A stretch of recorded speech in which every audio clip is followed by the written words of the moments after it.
Stanno per arrivare i primi ospiti, Francesco Boccia e Ludo Brusco. Dovrebbero a momenti. Vediamo, Vediamo. Arriveranno mai? Eccoli. Vieni Checco, vieni. Sera, no, buongiorno. Sera e giorno, non si capisce mai niente. Ciao ragazzi. Chi è? C'è pure la telecamera. Ragazzi, come state? Ragazzi, avete visto il video di merenda? Mamma mia. No, scherzo, ragazzi, questo sta girando. I primi due, aspettiamo Luca Sepe.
Ci voluto bene a te, tu mi hai voluto bene a me, ma non c'è mamma più, ma è poter tu, distrattamente male.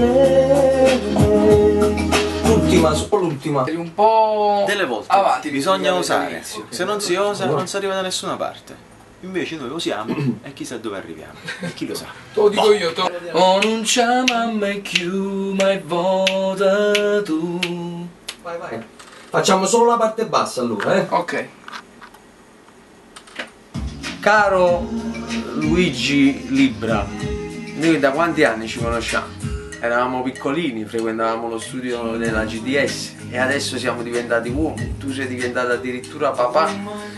Che posso dirti? Per me è un grande onore far parte di questo progetto che spero ci porti e ti porti soprattutto a te molto lontano, e ci abbiamo messo il cuore come tutte le cose che abbiamo sempre fatto in questi anni e come continueremo a fare. Come andiamo? Tutto bene? Ah, qui devo parlare italiano. Todo anche napoletano, dato che questo qua si sa che è terra nostra. E allora fammi proprio volgare. Uè Gio, ma come cazzo sta? Che dici? Bene. Sono un po' distrutto La gente ma che canta, la vedi? No. Cavallo. Vai, cosa fa Luca? Ugari! Cazzi capre che fa? È bello, È quello che parla, ma una cosa fai insomma! Tutte le sue canzoni. Una cosa fai! Parla. Una cosa fai per Ludovico! Le cinelle è volata e tu vola.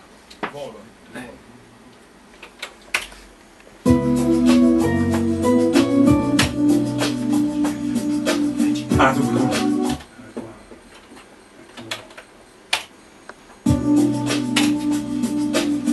Reginella è volata e tu vola. La C con a G. Non piangere perché sennò esce fortissimo. Tu la puoi fare alla giardino. Vuole cambiare, Mi suggerivano di cambiare la C con la G poco, meno forte, ammorbidire la C. Vuole chiagnere, vuole chiagnere, non chiagnere, non chiagnere, non chiagnere. Non chiagnere. Esatto.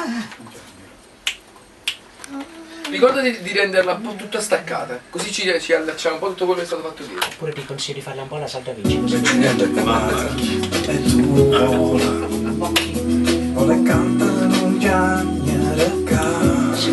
le canne e cucchiagne. Ci sei qua, sei perfetto. Scusami Luca, ma mi racconti su Fatte Pavarotti e Freddi? No, dicevo che Ludo Brusco, Mr. Hyde, ha la particolarità e in qualche modo questo suo rappare. Lui anche quando parla rappa, parla un po'. Faccio voluto, ciao Luca. Come stai? Mi fai una domanda, vedete? Come stai Ludo? Tutto bene? Allora, se lo fai cantare non è la stessa cosa, è come quando a Bonanni Pavarotti facendo Pavarotti e Frezz e Giovanotti me le facevano Serenata Rap e me le Pavarotti Serenata Rap, Serenata Rap. Cosa dire ragazzi, questa canzone era stupenda, adesso l'è ancora di più arricchita da questo quartetto di eccezione, Luca Sepe, Francesco Boccia, Luigi Libra, Ludo Brusco che sono io, bello, veramente bello, complimenti a tutti, ma soprattutto complimenti a Pino Tartufo che è la mena. A Pino Tartufo! A Pino Tartufo! Ho messo in un parente cardinale. Mamma volesse la pace suprema. Ma sai che sta? No! Wow, è fantastico. A me mi piace la fe, a me mi piace la fe, a me mi piace troppa femmina. Reginella uomo bella sture. Facciamo una meglio. Oh, Pompena sorride. Ugello Pompena sorride. Aspetta, Io Cardilla cantava contiga, Reginella uomo bella sture. Mi sembra buona. T'aggi voluto bene a te, tu mi hai voluto bene a me, ma non c'è mamma più, ok. Luca, qua ci sta una melodia cambiata. ma non c'è mamma più, Ma vota tu. Esatto. Ma non c'è. Spartito originale della canzonetta Reginella. Se voi leggete qui è un grande successo mondiale. E qui spartiti, note e versi. In realtà insomma ascoltare l'ennesimo disco di canzoni classiche napoletane con gli ennesimi remake dovrebbe già dire ma poi si accende una lampadina e tu dici caspita però ma così non l'avevo mai sentita, però la faccio, ecco questi sono i commenti primari che devono sovvenire, come sono insomma arrivati a me nel momento in cui sono arrivato qui a cantare senza conoscere poi l'entità degli arrangiamenti di questo lavoro straordinario. In bocca al lupo a Luigi, grazie per avermi invitato quale ospite e ti manderò fattura a casa. Scherzi a parte, un abbraccio Luigi, ti voglio bene, ciao.